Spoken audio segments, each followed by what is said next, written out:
What's going on, everybody? Mortem here, this time bringing you some initial thoughts, if you will, about the upcoming expansion Lord of Hatred for Diablo 4. Now, this isn't like new news by any means, and I, to be very clear, don't want to imply that I've played any chunk of it outside the recent paladin trial, which I will get to in a moment, but a lot of people know that I enjoy Diablo as a franchise, and when they announced Lord of Hatred at, I believe it was the Game Awards in December, or at the very least the Paladin, I had some mixed feelings about it, and that's because I tend to have some mixed feelings about Diablo 4, and that's okay, they hardly need me, they are doing very well. But with their recent trial for the Paladin class that people could check out for themselves, it made sense then to kind of just jump in and talk about this very generally. So to set a sort of baseline here, I enjoy the overall gameplay and feel of Diablo 4 well enough. Where they lose me, really, is the battle pass, the incredibly expensive cosmetic stuff that they keep pushing, and all of that. And,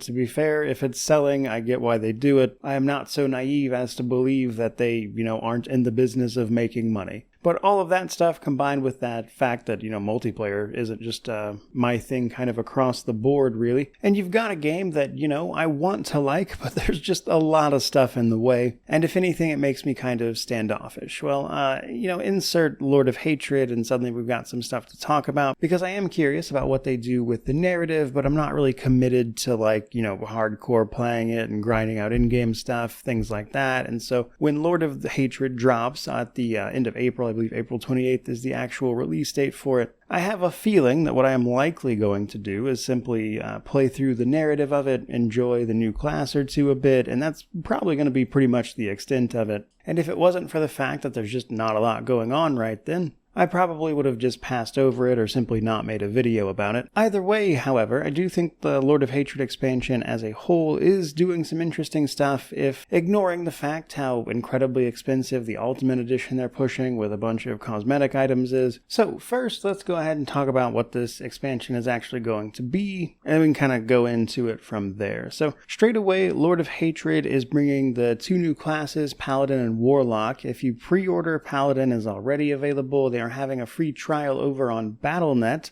and I think basically everywhere besides Steam, actually. For whatever reason, they didn't extend it to that platform, and the Paladin trial is exactly what you're seeing here footage-wise, because I jumped in to check it out. Now, much like the name would imply, Paladins play much like you would expect them to play. So they obviously took a lot of inspiration from where we see Paladins elsewhere in the series. You've got your Hammerdins, your Holy Light, your shield setups, that kind of thing. They've actually given, I believe, access to this class to people for some time, and so there's a ton of meta builds and stuff already out there for it. And it seems relatively fun and overpowered, as you would expect, and tends to be the case of what they do with new classes. They want to give you a reason to play them, so they buff them really strong at the start, only to nerf them later. And the constant messing around with balancing is another reason I'm not exactly keen on live service stuff, because while I don't mind the occasional buff or nerf on that kind of platform, it just never stops. Now, while we don't have access to the Warlock in Diablo 4 specifically, at least until the release of the expansion, they have given a bit of a preview here and there, and just as their sort of baseline, they summon and control demons and deal with that power, so much of what that class flavor is going to be is in that vein, which is a questionable profession at best in a world where you are in fact trying to destroy as many demons as possible. Alongside that, you are going to take potentially those classes with you as you finish up the storyline around the Lord of Hatred. Now, it's worth noting that that was started in Vessel of Hatred, which is kind of the last time I took a look at Diablo 4 properly, and I did want to mention that the sort of base price, every edition of Lord of Hatred actually does come with Vessel of Hatred, which is, I think, convenient in the sense that you'll get the full story and not have to pay twice, but I also think it helps alleviate the fact that I honestly think Vessels was a bit overpriced, given that it didn't even finish the story. In fact, as things feel like they start to get moving, suddenly it's over. So that was nice at least. Now, much of that story is going to take place in this new region, or newly explorable region, I should say, which is in fact Skovos. Now, Scovos is an important place in the lore, as it is, more or less the birthplace of humans in this world. It is where Inarius and Lilith came together to create humanity. So obviously plenty of stuff to dig in there, and that's kind of interesting in and of itself. But on top of all of that, this is also an expansion that promises a whole lot of changes in the form of like itemization and what they're doing there. I don't have the full details. I'm not sure if they've talked about it yet, but they have also made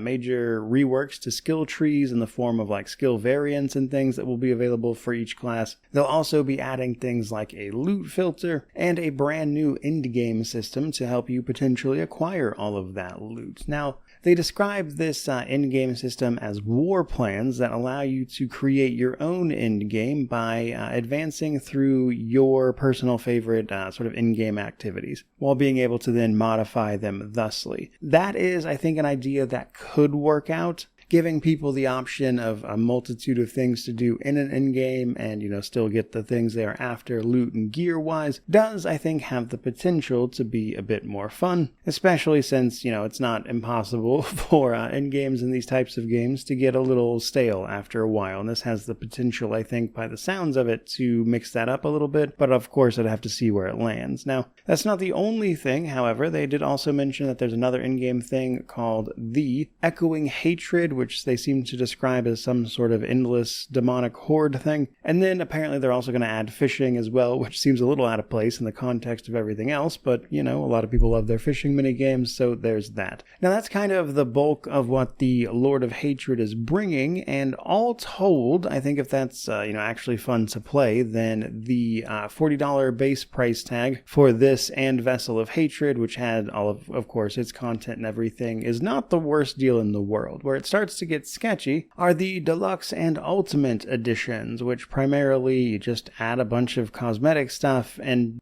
drastically increase the price. The ultimate edition, for example, is like a full $90 US, much more than you would pay for a full AAA price game. And the bulk of the extras there are just cosmetic stuff that get thrown in there, and then like currency to then buy the other cosmetics that are in the in-game shop, and then I believe you do get a premium battle pass as well, but again, the battle pass itself is just a way for them to sell more cosmetics on top of everything else. And so that's kind of where they start to lose me with this. So like initial thoughts wise, especially after playing the paladin, which seemed really strong and fun to play around with, I would say it just kind of leans into what I talked about in my initial review for Diablo 4 way back when, which was that I liked the release version, but where they took it in terms of its live service elements makes it, impossible to really say what the future holds for it. And while some of these changes are certainly welcome, even to somebody like myself, and so speaking purely for myself, again, this game hardly needs me, what I'm probably going to do is to just take a very casual look at the main story of Lord of Hatred, because again, the narrative of Diablo and the universe and the lore of that are of interest to me, and I do enjoy the franchise in that way, but